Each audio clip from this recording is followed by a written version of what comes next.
ini kan hari Minggu, ayo kita sekolah Minggu. Tinggalkan sebelum sekolah Minggu, kita harus mempersiapkan hati kita untuk Tuhan. Jangan dan juga tinggalkan makan dulu, minum dulu, tinggalkan itu dulu ya. Lalu juga sebelum ibadah kita harus apa ini berdoa dulu. Mari kita berdoa teman-teman. Tuhan Yesus berkat ya, amin. Terima kasih Michelle. Ayo kita melakukan praise and worship supaya hadirat Tuhan ada di sini. Lagu ini tentang layaknya Tuhan Yesus atas segalanya.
Hi, baby. Lagu berikutnya adalah tentang siapakah itu Tuhan Yesus.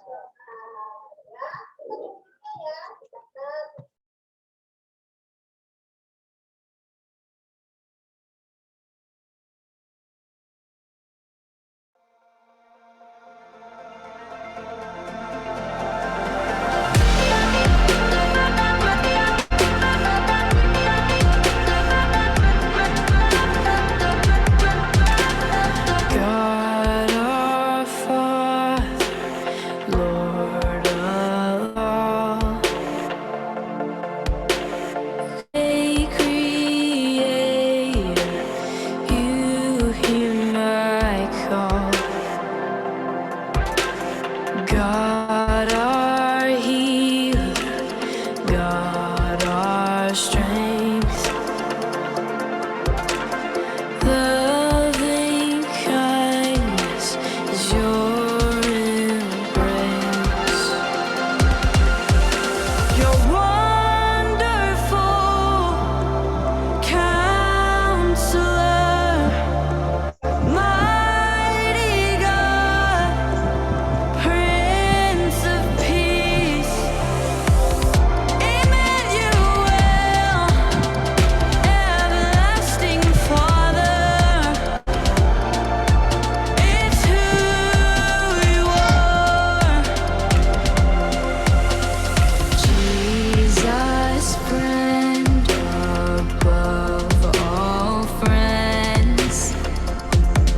Lay down your life that I might live. Faithful shepherd of my soul. Savior, you have made me whole. You're wonderful, Counselor, mighty God, Prince of Peace, Emmanuel, everlasting Father. It's who you are. Holy Spirit, Comforter, your eyes are filled with laughter. You are wisdom, you are life, my every need. You supply. You're wonderful, Counselor, mighty God, Prince of Peace, Emmanuel, everlasting Father. It's who you are.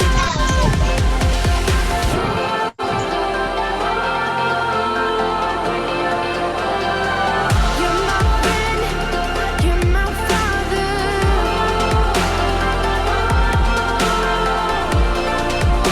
Mighty God,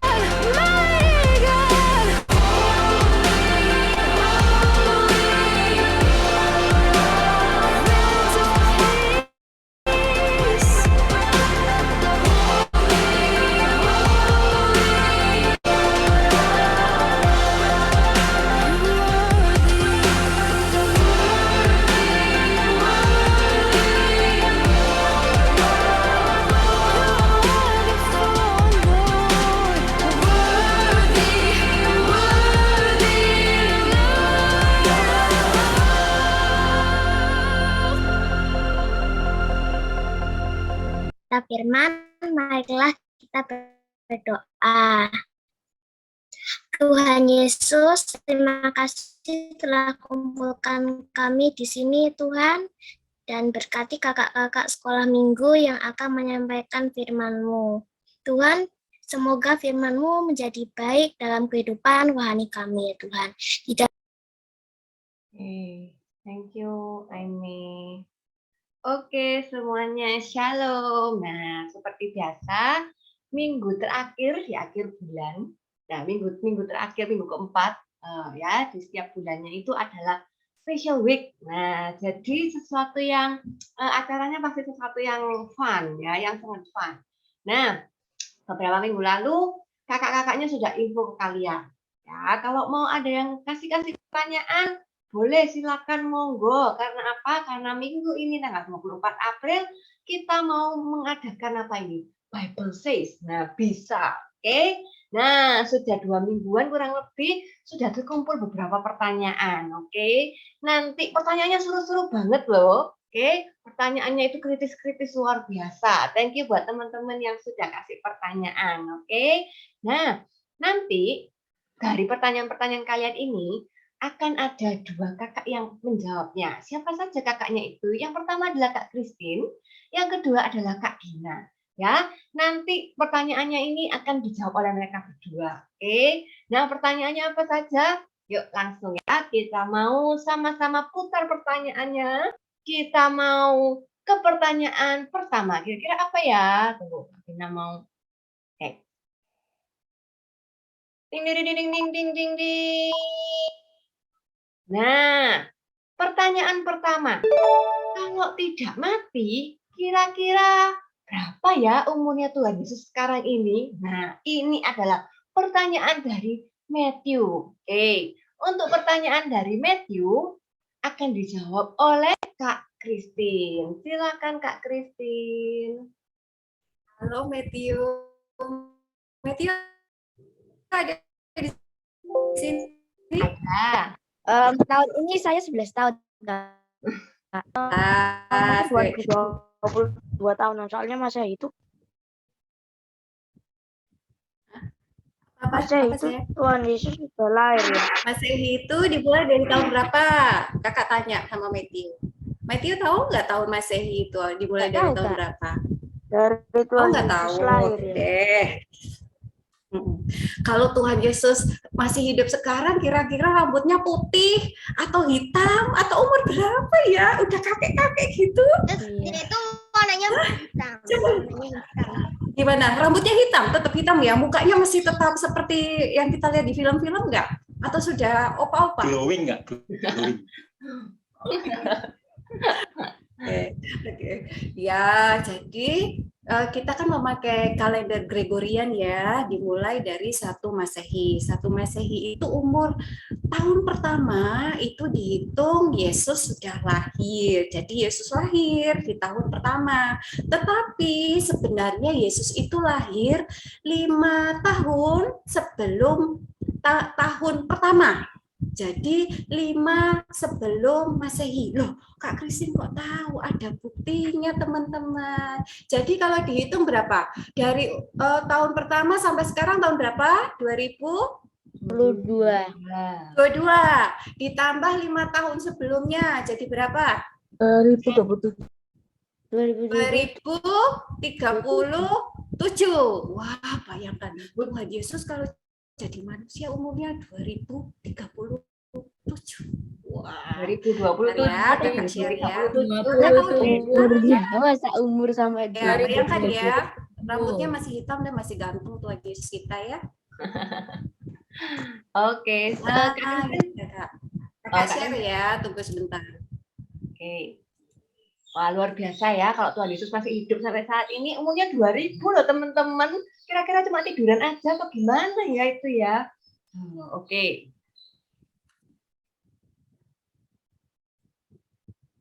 Nah, ini. Jadi gini teman-teman, Tuhan Yesus itu dilahirkan pada bulan Kislev 25, tanggal 25 tahun 3757. Itu hitungan dari mana? Ini tahun Yahudi. Atau pada saat itu disebut Hari Raya Hanukkah. Kalau dikonversikan ke kalender Romawi yang kita pakai saat ini ya, itu sama dengan 25 Desember, betul ya? Berarti Natal kita 25 Desember, tapi tahunnya 5 sebelum Masehi. Wah, ini dibuktikan apa? Pada saat kematian Herodes Agung. Jadi, hari raya Natal itu sama dengan hari raya Hanukkah pada tanggal 25 Kislev atau 25 Desember. Jadi umur Tuhan Yesus adalah 2032 ya, 22 tambah 5. Salah ya, Kak Kristin, salah ya? 2027 ya. Oh, 27. Kak Kristin salah ya, ini nulisnya ya. Harusnya 2027. 22 tambah 5. Begitu, Matthew. Ada berarti pertanyaan lagi? udah 2037, Kak. Tua banget, Kak. Iya, tapi kan Tuhan kita tidak dibatasi oleh waktu, jadi tetap ganteng ya, nggak tua-tua gitu, umurnya kekal Tuhan Yesus ya. Kak. Oke, kakak stop dulu ya. Oke, thank you buat pertanyaannya Matthew, thank you untuk Kak Christine. Wah, luar biasa ya, kalau Tuhan Yesus hidup sampai, maksudnya bukan hidup, Tuhan Yesus tuh hidup selamanya ya. Kalau Tuhan Yesus masih di bumi, umurnya 2027 tahun, manusia tertua pasti ya. Lama Oke. Kenapa, Nathan? umurnya panjang banget. Iya, umurnya banyak banget ya. Oke, seru kan hari ini? Itu baru pertanyaan pertama loh. Kita sekarang ke pertanyaan yang selanjutnya. Ya, kita mau putar lagi, yuk. Kering. Nah, ini ada kakaknya yang tanya juga. Ini pertanyaan dari Kak Ferry. Kenapa ya Tuhan Yesus itu matinya disalib? Kok nggak ditombak? Kok nggak dihunus pedang? Kenapa kok harus disalib ya? Nah, ini pertanyaan ini, tunggu Kak Vina juga lupa, ini dijawab oleh siapa ya? Sebentar, ini di-remove dulu, di-close. Oke, pertanyaan itu mengapa tuh? Oh, Kak Christine lagi. Yo, silakan Kak Christine. Oke, kenapa Tuhan Yesus, apa tadi? Kak Ferry apa tadi? Tanya Kak Ferry, kenapa Tuhan Yesus disalib ya? Minum kopi gitu loh. Maunya gimana, Kak? Biar nggak cepet-cepet jalannya. Terus jatuh gitu loh. Kasihan Biar ya. nggak cepet-cepet. Jadi paku, dicambuk, aduh kasihan banget kita lihatnya. Terus nggak bisa berenang, tenggelam. Itu ya, kalau sekarang kena COVID ya Kak ya? Nah ya kenapa nggak kena COVID gitu ya? Kenapa mesti disalib ya? Begitu ya, disalib. Tahu nggak teman-teman waktu Tuhan Yesus hidup, bangsa Israel dijajah oleh siapa? Pilatus. Ya orang mana itu? Jepang bukan? Bukan ya? Orang Belanda? Orang Rusia. Orang mana? Orang Denmark. Orang Denmark? Tentara yang memecut itu loh, Tuhan Yesus yang menyeret itu tentara dari mana? Serdadu apa disebut di Alkitab? Romawi. Herodes. Oh, Romawi. 5 kali tapi. Jadi waktu itu dijajah oleh Romawi. Nah, orang Romawi kalau membunuh penjahat, itu penjahat yang paling kejam, mau tahu disalib. Itu memang hukumannya. Kalau di Indonesia dihukum apa ya? Dihukum mati itu biasa di listrik atau disuntik mati. Tembak. Kalau Indonesia ditembak, Kak. Oh, ditembak ada. Oh iya, ditembak Indonesia ada. ditembak. Narkoba ya. Ya. Oh, di Algojo gitu ya. Wah, ngeri ya. Tapi waktu zaman Tuhan Yesus adalah disalib. Loh, kenapa sih? Dan dibawa ke kantor polisi, Kak. Itu kebetulan atau gimana ya? Skenario-nya tuh kok bisa ya? Enggak ya, teman-teman. Jadi Tuhan Yesus disalib itu untuk apa? Untuk menggenapi setiap perkataan yang Tuhan sampaikan di Alkitab. Yuk, kita lihat yuk buktinya.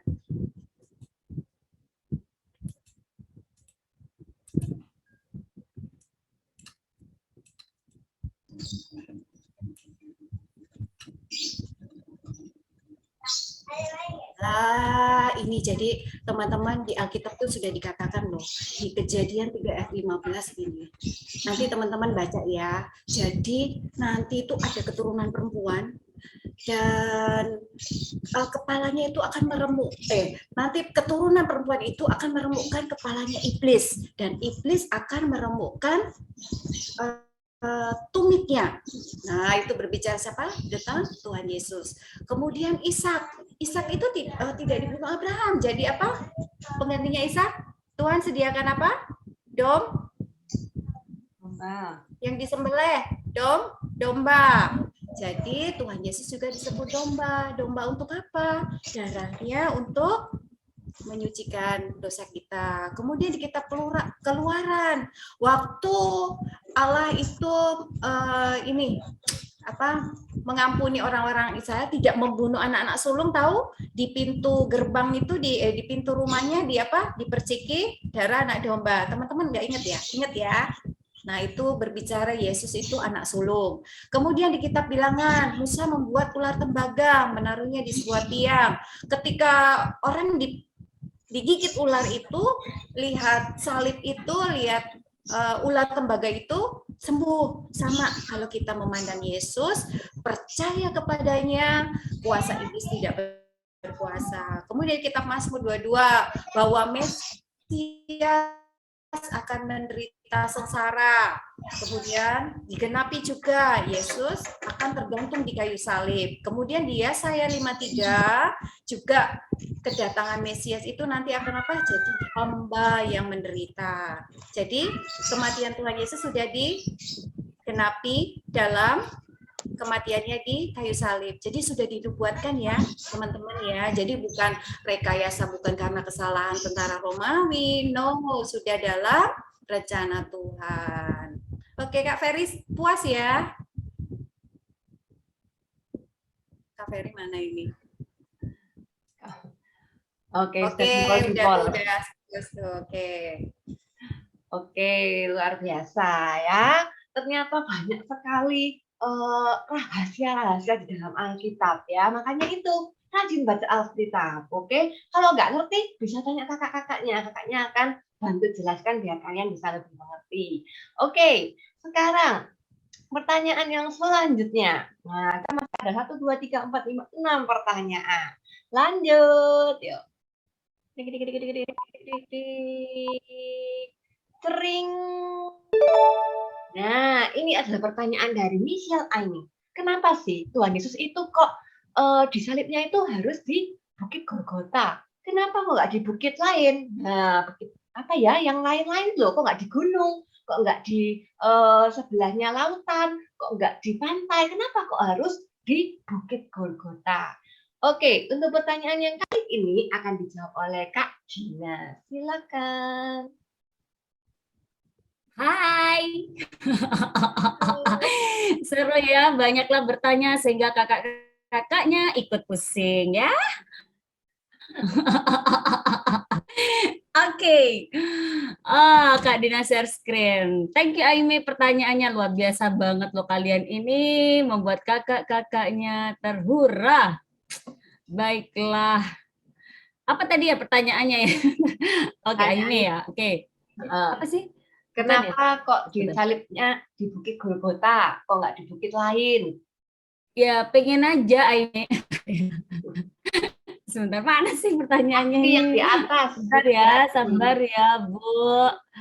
Sabar. Oh ya, ini. Oke. Teman-teman, kenapa sih di Bukit Golgota? Kenapa bukan di Bukit Palma? Itu Citraland ya. Terus kenapa nggak di bukit ini gitu? Ya, Bukit Golgota itu menjadi salah satu tempat bersejarah bagi umat Kristen dan Katolik, ya kan? Pasalnya, bukit tersebut merupakan tempat di mana Yesus mati di kayu salib sebelum dia bangkit pada hari ketiga. Kemudian yang paling clear sebenarnya adalah semua itu seperti juga yang disampaikan Kak Christine tadi, why sih Tuhan Yesus harus mati dan sebagainya, dan kenapa harus disalib? Ya itu karena juga nubuatan, ya, untuk menggenapi perjanjian lama itu. Bukit Golgota itu sampai disebutkan beberapa kali di dalam Alkitab, tepatnya di Injil Matius, Markus, Yohanes, dan Lukas.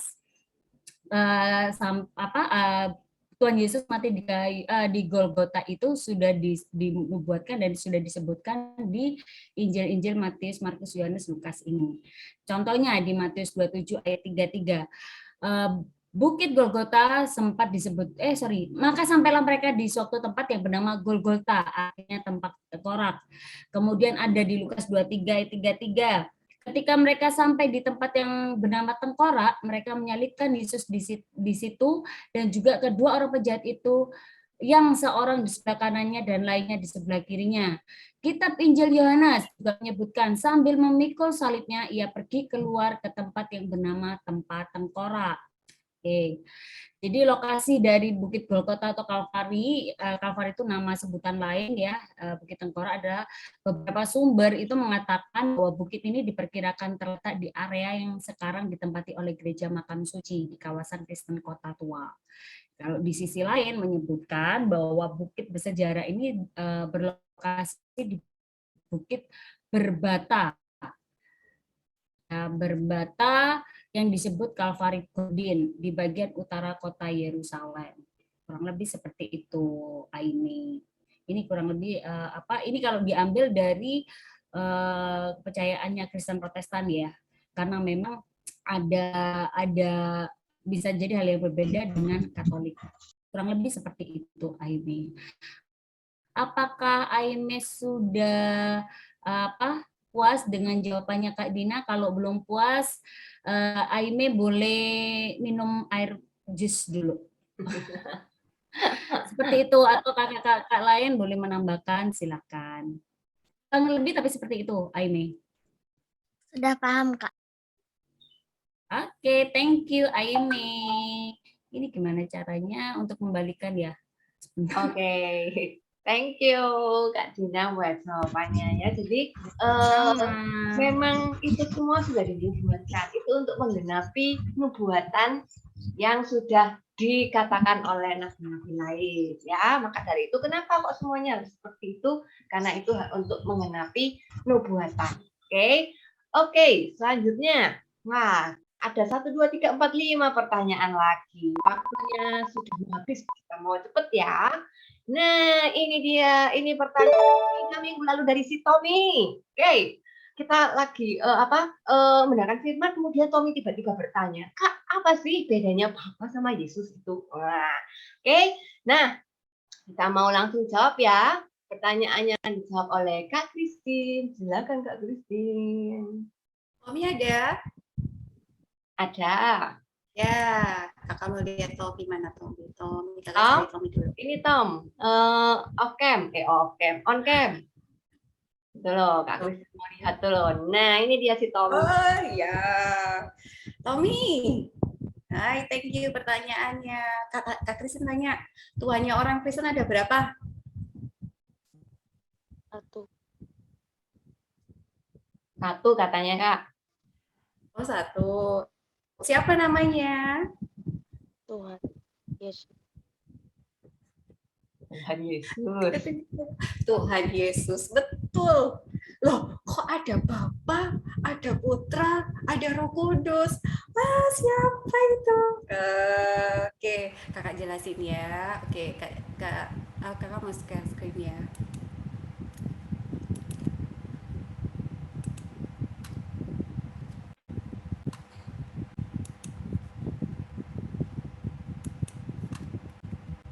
Nah, ini teman-teman.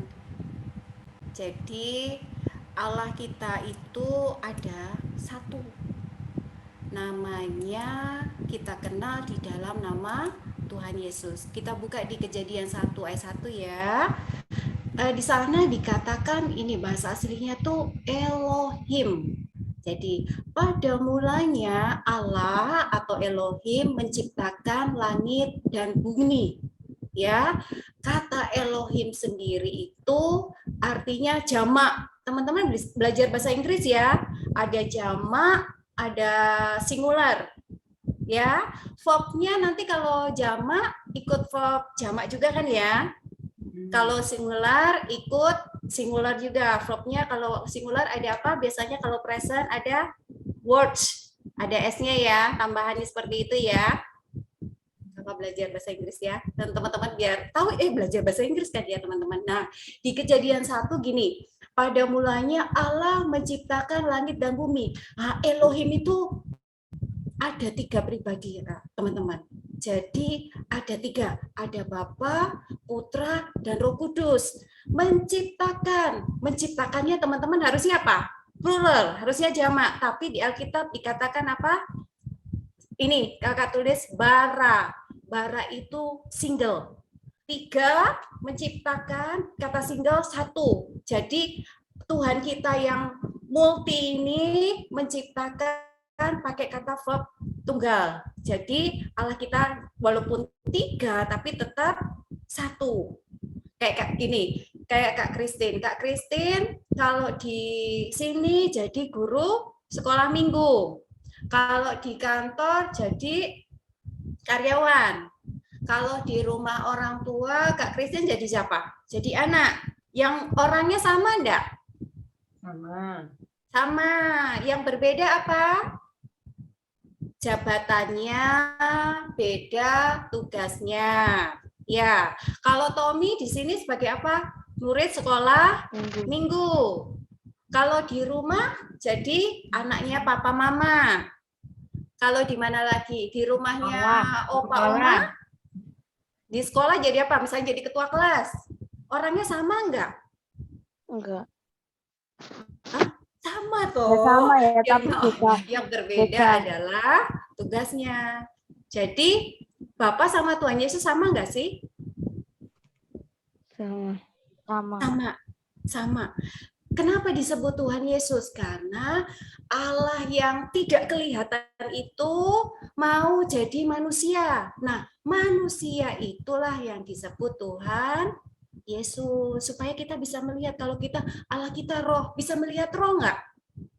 Nggak bisa. Makanya Allah jadi manusia. Itu dikatakan di Hosea 13 ayat 4 juga, Elohim itu juru selamat. Berarti Allah yang mencipta itu juga Allah juru selamat. Ya. Tommy paham? Paham ya. Jadi sama enggak? Kalau dikatakan Tuhannya orang Kristen 3, 0, 1. Tapi yang berbeda adalah perannya, tugasnya, begini ya. Jadi teman-teman kita belajar itu nanti teman-teman kan makin dewasa, makin besar, nanti tambah ilmu, nanti tambah pemahaman tentang Allah Tritunggal itu akan makin dewasa. Untuk saat ini kakak kasih tahu seperti itu dulu ya, nanti makin lama makin belajar. Nanti banyak ilmu lagi ya tentang konsep ketrinitas. Oke, sekian dari Kak Christine. Kak Christine, bolehkah Dina nambahin? Boleh. Ya, teman-teman benar tadi yang disebut Kak Christine. Cuman sedikit aja Kak Dina nambahin di sini ya. Oke, teman-teman di Yohanes tentang Tritunggal. Yohanes 1 ayat 1. Pada mulanya adalah firman, dan firman itu bersama-sama dengan Allah, dan firman itu adalah Allah. Nah, Allah itu cuma satu, teman-teman ya. Kalau Tuhan Yesus, terus Tuhan Yesus itu siapa dong, Kak? Wong Tuhan Yesus sendiri itu panggilnya Bapa, ya. Yohanes 1 ayat 1 mengatakan Yesus itu firman Allah. Firman itu perkataan, teman-teman. Kita kan punya kata-kata, kita bisa punya perkataan. Tetapi perkataan itu bukan saya. Ya, bukan dirinya Kak Dina. Perkataan. Jadi diri itu adalah Bapa. Yesus itu firman-Nya atau perkataannya. Allah itu roh. Maka firman-Nya juga bisa menjadi pribadi. Kalau Yesus itu firman Allah, makanya kalau dibilang kalau Yesus itu firman Allah yang menjelma menjadi manusia. Itu seperti pribadi yang berbeda dengan Bapa. Maka dari itu ada di Filipi 2, nanti kalian bisa baca sendiri, di Filipi 2 itu mengatakan Yesus mempunyai kesetaraan dengan Bapa. Setara itu sama, ya kan? Misalkan kepandaiannya misalkan Tommy dengan Aime itu sama. Itu setara, berarti kan sama, ya kan? Setara itu sama. Tapi saya dengan suara saya, apakah itu sama atau berbeda? Kalau teman-teman mengatakan sama, maka Yesus dan Bapa adalah sama. Tapi saya dan suara saya, suaranya Kak Dina dan Kak Dina, itu tidak sama, teman-teman. Contoh, pada saat Kak Dina telepon, kalian teleponan dengan Kak Dina, halo, yang didengarkan bukan badannya Kak Dina. Setuju nggak, teman-teman? Kalian kalau telepon Kak Dina, kalian berbicara dengan berbicara mendengarkan suaranya siapa? Apa badannya Kak Dina? Kalian telepon dengan badannya Kak Dina? Enggak kan? Kalian akan berbicara dengan suara. Halo, yang didengarkan bukan badannya Kak Dina, tetapi kan suaranya Kak Dina. Tetapi apakah suaranya Kak Dina itu terpisah dari pikirannya Kak Dina? Tidak kan? Jadi begitu kalian telepon Kak Dina, halo, suaranya Kak Dina, apakah terpisah dengan pikirannya Kak Dina? Tidak. Kak Dina berpikir dulu, baru bersuara. Kan seperti itu. Melakukan action bersuara. Yaitu juga dengan antara Yesus dan Bapa. Firman itu, perkataan itu lahir dari pengolahan udara, teman-teman. Firman itu, perkataan itu, kalau kita bersuara itu, kita ini hasil dari pengolahan udara. Kita bisa berkata A, B, C, D, E, F, itu ada kan di pelajaran juga ya, kalau suara itu bersumber dari pengolahan udara. Dari hasil pengolahan udara itu atau mengolah udara itu, jadilah kata-kata itu. Muncul karena hasil dari mengolah udara-udara itu. Udara itu bahasa Ibraninya adalah ruah. Ya, Roh Kudus itu. Roh Kudus itu siapa? Rohnya Allah, ruahnya Allah, udaranya Allah. Makanya firman dan Roh Kudus itu harus sama-sama. Tidak ada firman tanpa Roh Allah. Kalian nggak bisa berkata-kata kalau tidak ada pengolahan udara di dalamnya. Sebab firman itu hasil dari pengolahan udara. Maka Yesus firman Allah itu dan Roh Kudus harus bersama-sama. Cuma dalam kekristenan, firman Allah itu jadi pribadi dan Roh Allah jadi pribadi. Jadi kesannya pribadi yang berbeda. Itu doktrin kekristenan. Tapi pada dasarnya itu adalah satu, setara, sama. Allah itu adalah dirinya, badannya istilahnya.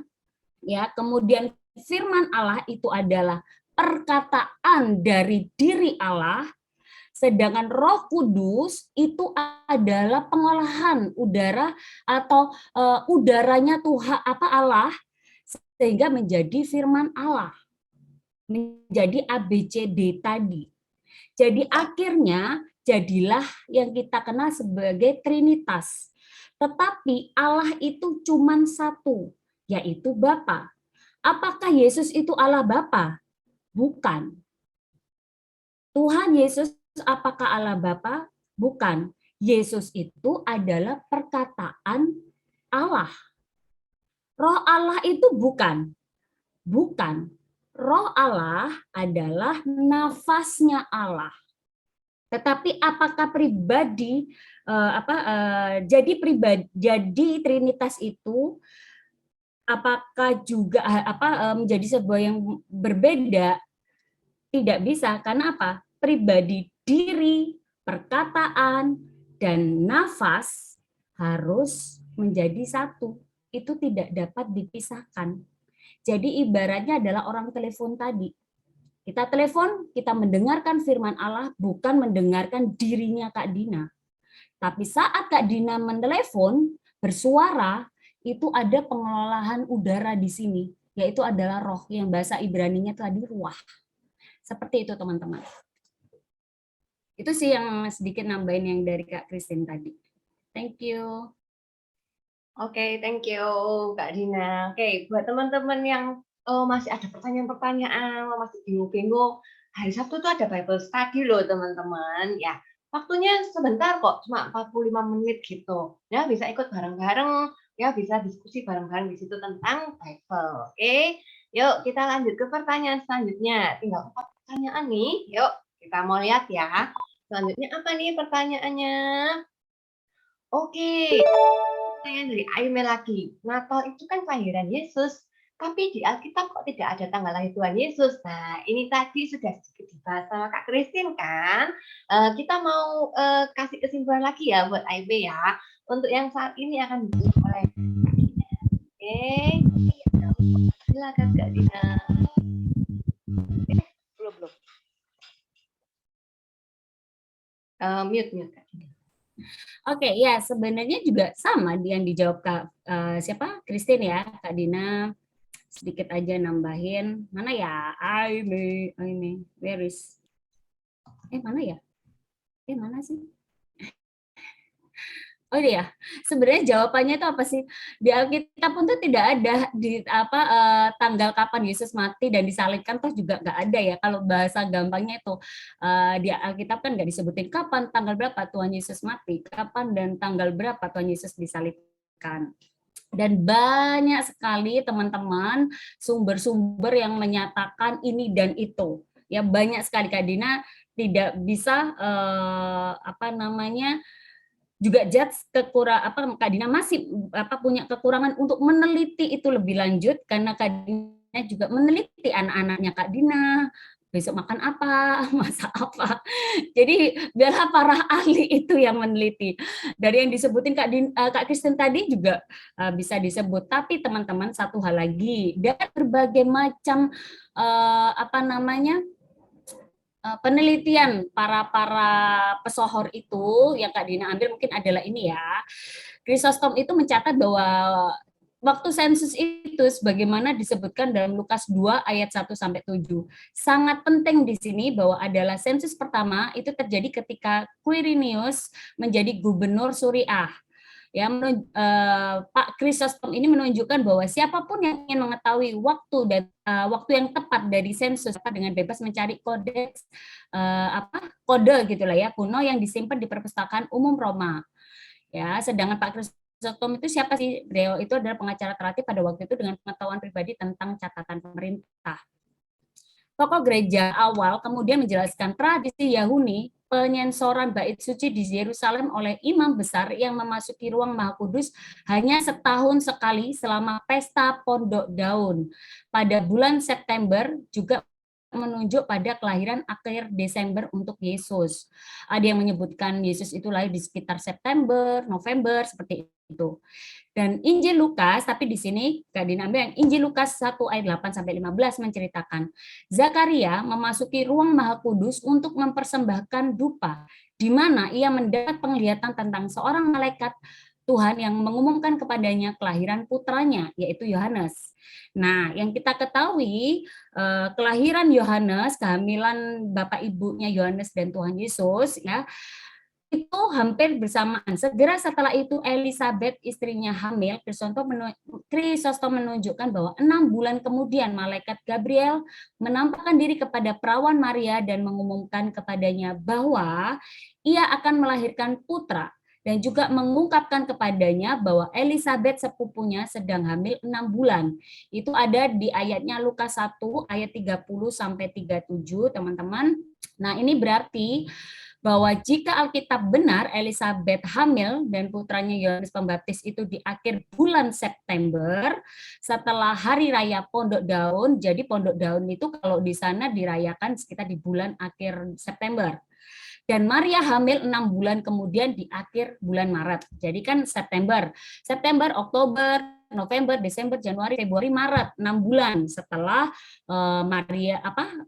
Elizabeth dinyatakan hamil. Artinya berarti apa? Maria hamil itu di bulan Maret. Jika kita menghitung 9 bulan dari waktu itu, kita berakhir pada akhir Desember. Jadi habis bulan Maret, Maria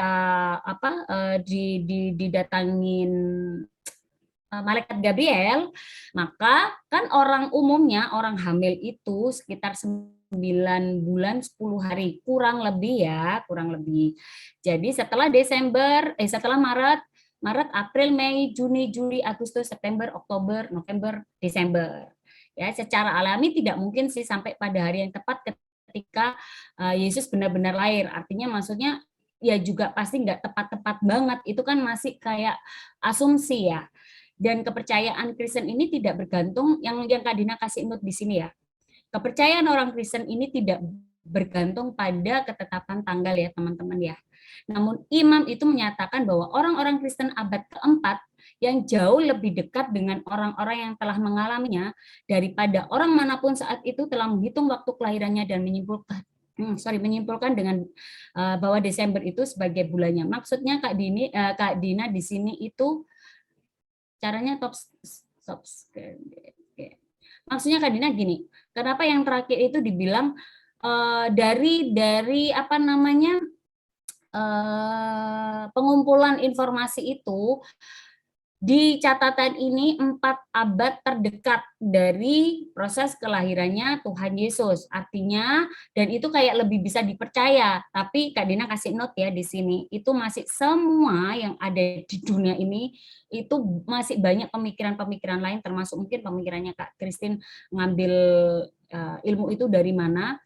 Yang jelas, iman Kristen kita, whatever mau Tuhan Yesus tanggal berapa, iman kita tetap mengakui bahwa Tuhan Yesus adalah Tuhan dan Juru Selamat. Dan yang pertama ngasih tahu itu adalah misalkan orang terdekatnya Kak Dina, Kak Christine. Nah, orang yang kalau Kak Christine yang bilang, itu kan kayaknya masih percaya. Kenapa? Kak Christine yang terdekat ngomong sama Kak Dina. Terus Kak Christine ngomong nih sama Kak Vina. Tadinya misalkan Kak Dina itu suka sate, Kak Vina. Oh gitu ya. Lah Kak Vina ditanyai Kak Vina, Kak Dina itu suka apa sih? Itu udah orang ketiga kan. Kak Vina nih nambahin misalkan, oh Kak Dina itu suka sate ayam. Nah loh, sate ayam. Padahal tadinya nggak, dari Kak Christine nggak ada kalimat ayamnya. Nanti Kak Nike tanya lagi ke Kak Ferry, itu Kak Dina itu suka sate ya? Suka makanan apa? Oh suka sate ayam yang ada di Ahmad Jais misalkan. Padahal kan Kak Christine bilangnya nggak ada Ahmad Jais. Jadi yang terdekat yang Kak Dina ambil. Kurang lebih seperti itu teman-teman. Semoga bisa menjawab. Kalau belum puas, baiklah. Mari kita buat kakak-kakaknya pusing lagi bulan depan. Oke, next. Oke. Ayo, siapa yang tadi yang tanya? Aime sudah puas? Itu belum terpuaskan? Gimana Aime? Nanti Kak Dina cari lagi kalau memang ini. Oh udah, haleluya. Puji Tuhan, thank you Aime. Udah puas. Oke, karena waktunya menipis. Tapi saya masih mau tanya lagi deh, Kak. Masih ada tambahan tanya lagi, Kak. Kalau mau tanya Nanti Matthew nanti tanyanya Kita buat season 2 ya. Ini. bulan depan ya Kak Dina. Oh, punya season 2. Oh, haleluya. Apa? Di chat aja, di chat ya. Nanti kakaknya bantu jawab setelah ini, oke? Di chat aja. Mau chat ke Kak Vina boleh, Kak Ferry, Kak Christine, Kak Dina boleh, Kak Dina boleh ya. Nanti kita tampung pertanyaan kalian, oke? Karena waktu tinggal sedikit, tadi aslinya ada 3 pertanyaan ya yang belum terjawab. Salah satunya itu pertanyaan dari Kak Vina, tapi sudah diminggirkan aja pertanyaan dari Kak Vina, jadi tinggal 2, oke? Nah, pertanyaannya itu, oke. Kita pilih salah satu. Yang manakah? Oke, ini pertanyaan dari Seth. Kenapa ya Alkitab itu dibagi 2? Perjanjian Lama dan Perjanjian Baru. Oke. Nah, langsung Kak Dina jawab. 5 menit ya Kak Dina ya. Berapa? 10 jam? Oke. 5 menit. Oh, 5 menit. Ada lagi ini pertanyaannya. Dari closing setelah ini. Oh, langsung ya. Oke, kenapa Alkitab dibagi jadi Perjanjian Lama dan Baru? Perjanjian Lama, teman-teman, Perjanjian Lama itu diambil dari Alkitab Ibrani. Alkitab Ibrani itu semuanya itu merujuk pada satu hal aja, yaitu kedatangan Mesias. Jadi perjanjian, kalau singkatnya gini, Perjanjian Lama itu adalah orang-orang yang sedang menunggu menanti kelahiran Tuhan Yesus. Sampai detik ini masih banyak orang Yahudi yang masih menanti kedatangannya Tuhan Yesus. Sedangkan kita, orang-orang Kristen ini, sekelompok kita ini dan orang-orang Kristen lain ini adalah yang sudah percaya bahwa Tuhan Yesus adalah Mesias. Maka setelah kelahiran Tuhan Yesus itulah ada ayat-ayat baru yang disebut dengan perjanjian baru. Sedangkan kita yang percaya Tuhan Yesus adalah Mesias, maka kita melanjutkan dengan perjanjian baru. Semua penafsiran perjanjian lama itu sudah berpuncak pada Yesus. Dan di nubuatan itu sudah digenapi di perjanjian baru. Nah, oke. Yuk kita lihat aja, perjanjian lama itu terdiri dari apa aja sih? Kitab-kitab Taurat dipercayai ditulis oleh Nabi Musa, Kejadian, Keluaran, Imamat, Bilangan, Ulangan, ya. Kitab-kitab sejarah itu ada di perjanjian lama, Israel, Yosua, Hakim-hakim, Rut, Samuel, Raja-raja, Esra, Nehemia, Ester. Kemudian ada kitab-kitab sastra tuh yang indah-indah kan kalimatnya ada di Kidung Agung, Amsal itu dengan ayat-ayat nasihat, ya toh. Mazmur itu lagu-lagu pujiannya Raja Daud, ya kan, Ayub, Khotbah. Nah, kitab-kitab nabi itu ada di Yesaya, Yeremia, Ratapan, Yeskel, Daniel, dan seterusnya sampai Maliaki. Sejak itu baru dimasukkan ke perjanjian baru. Perjanjian baru itu ada 4 kitab Injil, Matius, Markus, Lukas, Yohanes, semua bercerita tentang pelayanan Yesus. Itu perbedaannya perjanjian baru dan perjanjian lama. Perjanjian baru start dari Tuhan Yesus menceritakan semua tentang Tuhan Yesus di eranya Tuhan Yesus sampai ke Wahyu itu. Kisah para Rasul, satu kitab khusus bercerita tentang para Rasul Yesus setelah dia terangkat ke surga. Ya, bagaimana mereka menyebarkan kekristenan seperti itu. Surat-surat kebanyakan ditulis oleh Rasul Paulus, yang lainnya oleh Rasul Petrus, adik-adik Yesus yaitu Yakobus, Yudas, bukan Yudas Iskariot ya yang ini. Terus surat-surat yang lain yang ditunjukkan kepada individu tertentu. Terus Wahyu, kitab yang terakhir berisi penglihatan yang diterima oleh Rasul Paulus, Yohanes. Banyak yang terkait di akhir zaman, kiamat, maka ditaruh di urutan terakhir. Oke. Jadi note-nya di sini kitab-kitab itu aslinya ditulis oleh bahasa Koine, Yunani sehari-hari yang adalah lingua franca. Wah, ini bahasa-bahasa ini ya, sebelah timur yang ditulisnya, kecuali Matius yang ditulis aslinya itu bahasa Ibrani dulu. Kemudian tentu saja perjanjian baru hanya dipercayai oleh orang-orang Kristen karena banyak penganut Yahudi, Yudaisme itu tidak mengakui karena dia masih menunggu kedatangan Tuhan Yesus. Kasihan ya mereka ini. Terus penamaan perjanjian baru diambil dari kata-kata Yesus kepada para rasulnya bahwa ia mengadakan suatu perjanjian baru sebagai ganti dari perjanjian Taurat yang sebelumnya diadakan Allah dengan bangsa Israel, sehingga otomatis di zaman dulu orang menyebut kitab-kitab sebelum Injil itu perjanjian lama. Jadi gitu ya Ame, siapa tadi yang tanya ya? Itu bedanya perjanjian baru dan perjanjian lama. Oh oke. Lanjut Kak Vina. Oke. Nah, pertanyaan terakhir ya, apakah perlu kita lihat ya? Oke. Pertanyaan terakhir itu adalah di manakah surga? Ini dari Nathan. Oke, ini pertanyaan terakhir, seru ya. Surga itu di mana ya? Oke, yang tahu di jalan apa? Di telapak kaki ibu, Kak. Jadi cari mamanya Nathan. Oke, bisa panggil Kak Christine. Silakan Kak Christine. Oke, mana Nathan? Nathan? Siapa udah pergi ke surga di keluarganya Nathan? Kenapa? Siapa yang udah pergi ke surga di keluarganya Nathan? Kakek. Kakek. Pasti ya? Kok tahu Nathan? Kakek pergi ke surga? Mama katanya bilang aja, kata mama. Berarti Mama Nathan mengajarkan untuk beriman bahwa surga itu ada. Ya? Berarti surga bisa dilihat dengan fisik kita tidak? Kalau Tuhan izinin lihat ya gitu aja, nggak tahu. Kelihatan ya, tapi dengan apa? Dengan iman. Dengan iman. Oh, Kak Christine punya mangkok nih. Oke. Kak Christine punya mangkok ya, kalian lihat. Oke, ini ada bumi. Ini adalah alam semesta. Ada galaksi, Bima Sakti, galaksi apa? Teman-teman belajar apa sih galaksi? Kak Christine taunya cuma Bima Sakti deh. Planet. Ya. Ya, banyak planet gitu ya. Oke. Ini ada di dimensi ruang dan waktu. Oke, ada waktu. Hari ini jam sekian, berapa detik. Allah kita ada di luar sini. Namanya dalam kekekalan. Oke, di luar mangkok sini. Surga adanya di luar sini, jadi tidak bisa dilihat. Oke, Tuhan kita roh, adanya di luar sini, di kekekalan.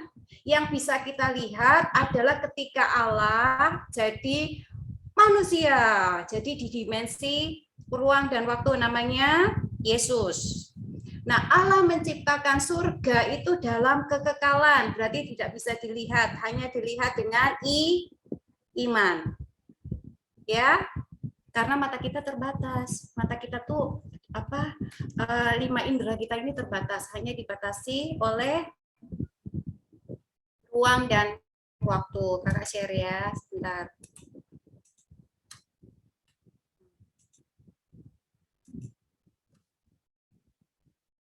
Nah, ini surga kalau di Alkitab disebut, ini bahasa Ibrani, Shamayim. Wah, kita taunya surga itu di atas ya, di langit. Beautiful, damai, peace, seperti itu ya. Apa yang dikatakan di Alkitab? Surga adalah suatu tempat. Itu merupakan tempat kediaman Kristus sebelum inkarnasi menjadi manusia. Di Kejadian 1 ayat 1 tadi ya disebutkan. Surga merupakan tempat kediaman bagi orang percaya. Tadi kakeknya Nathan bilang, sudah percaya kepada Yesus, meninggal, ada tempat yang disediakan Allah, namanya surga. Di Wahyu pasal 4 ayat 5, di situ dijelaskan ada pintu surga terbuka. Naiklah kemari anak-anakku.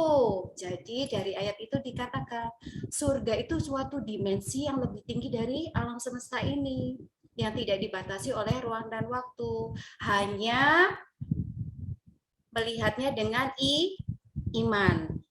Iman kita berkata, siapa yang percaya kepada Yesus, kelak nanti ketika meninggal masuk ke dalam surga. Surga itu real, surga itu ada. Surga itu ada di luar mangkok tadi, di alam kekekalan, tetapi ada. Jadi teman-teman hanya percaya dengan imanmu, engkau dalam Tuhan Yesus, nanti ketika waktunya tiba kita akan kembali ke rumah Bapa di surga.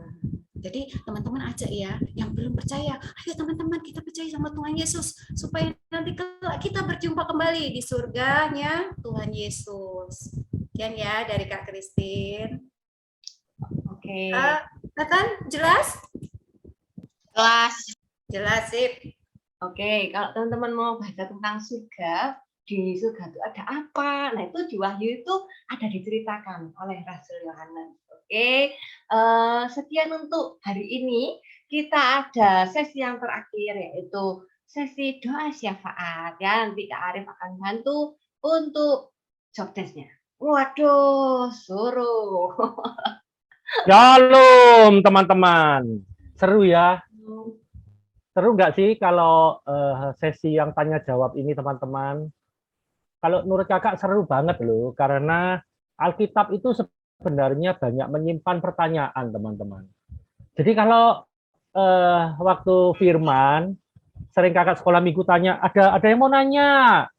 Nah biasanya nggak ada yang tanya, itu mestinya diragukan loh, setiap hari baca Alkitab apa enggak ya? Atau kalau baca itu nggak ngerti, wis pokoknya tutup mata aja deh, pokoknya aku baca. Nah nggak boleh teman-teman ya, jadi kalau baca Alkitab itu harus mengerti. Karena pengertian kita akan kebenaran itu membuat kita nggak binasa ya. Baca Hosea 4 ayat 6 ya. Jadi umatku binasa itu karena nggak mengenal kebenaran. Ya, jadi Alkitab jangan dipakai cuma buku pelengkap kehidupan ya. Jadi Alkitab itu adalah buku kehidupan ya. Jadi nanti mengenai surga dan lain-lain nanti kakak akan tambahkan di firman waktu Yesus naik ke surga dah ya. Kakak akan tambahkan tentang Golgota itu Aime boleh baca di Yosua pasal 5. Golgota itu dari kata Gilgal. Jadi Yosua itu adalah nama Yesus. Yosua itu memperingati Paskah pertama itu di Gilgal. Makanya kenapa Yesus matinya di Golgota? Karena sudah tertulis di Yosua pasal 5. Ya nanti kapan-kapan kakak akan tambahkan ya. Teman-teman mari kita berdoa. Tuhan Yesus, memberkati Tuhan teman-teman dan guru-guru yang akan berlibur ya Tuhan, memberkati Tuhan supaya mereka bisa tidak menghadapi macet di jalan Tuhan, di dalam Yesus berdoa. Amin.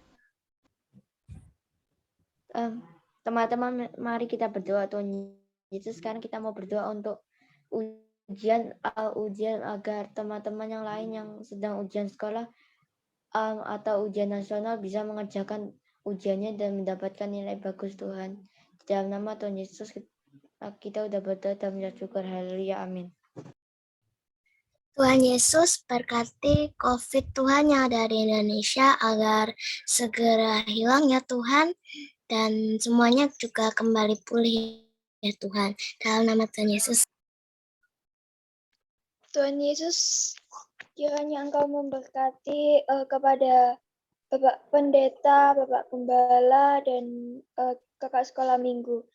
Dan kiranya Engkau memberikan firman-firman yang telah kakak-kakak sampaikan kepada kami.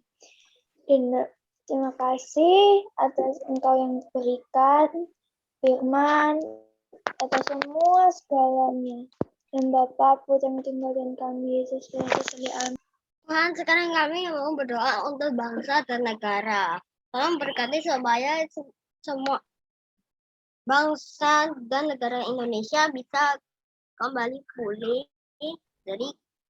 dari apapun yang terjadi di dalam nama Tuhan. Dan juga untuk bangsa yang ada mau perang, tolong berkati Tuhan bisa mendamaikan bangsa mereka. Dan nama Tuhan Yesus kami berdoa, amin. Tuhan Yesus, terima kasih berkat hari ini. Sekarang kami mau berdoa untuk teman kami Fritz dan Rafael yang berulang tahun. Tuhan berkati mereka, kiranya sejahtera selalu melingkupi keluarga mereka. Terima kasih Bapak, terima kasih Yesus Tuhan Kudus, terima kasih. Selalu ada sekolah minggu dari kami. Terima kasih Bapak, terima kasih Yesus, terima kasih. Siang hari ini kami sebagai guru sekolah minggu menjadi saksi bahwa ibadah-ibadah ini mendatangkan kebaikan bagi adik-adik sekolah minggu. Mereka rindu untuk mengetahui firman dengan menyampaikan banyak pertanyaan untuk mengerti kebenaran firman-Mu, dan telah dibukakan kebenaran untuk mereka. Juga Tuhan Yesus, Engkau telah memberikan hati yang baik adik-adik sekolah minggu berdoa bersyafaat untuk semua yang perlu kami doakan untuk pokok-pokok doa. Kau dengar seru doa mereka karena mereka sungguh berdoa dengan kesungguhan hati, Bapak. Terima kasih telah disertai ibadah ini dari awal, pertengahan hingga akhirnya. Semua mendatangkan kemuliaan bagi nama-Mu. Ibadah ini mendidik kehidupan rohani adik-adik menjadi bertumbuh, dan bagi kami kakak-kakak sekolah minggu, kami mau belajar senantiasa dekat dengan Engkau dengan cara melayani-Mu. Izinkan kami apabila berpisah satu sama lain sebentar lagi, kami percaya Engkau tetap akan menyertai kami, hari-hari masa depan kami dijagai oleh Engkau Allah yang hidup. Terima kasih Tuhan, kami berdoa demi nama-Mu yang hidup, Engkau menyertai kami hari ini, esok, selama-lamanya. Dipenuhi kami dengan urapan-Mu. Dalam nama Tuhan Yesus, demikian kami telah berdoa. Haleluya. Amin.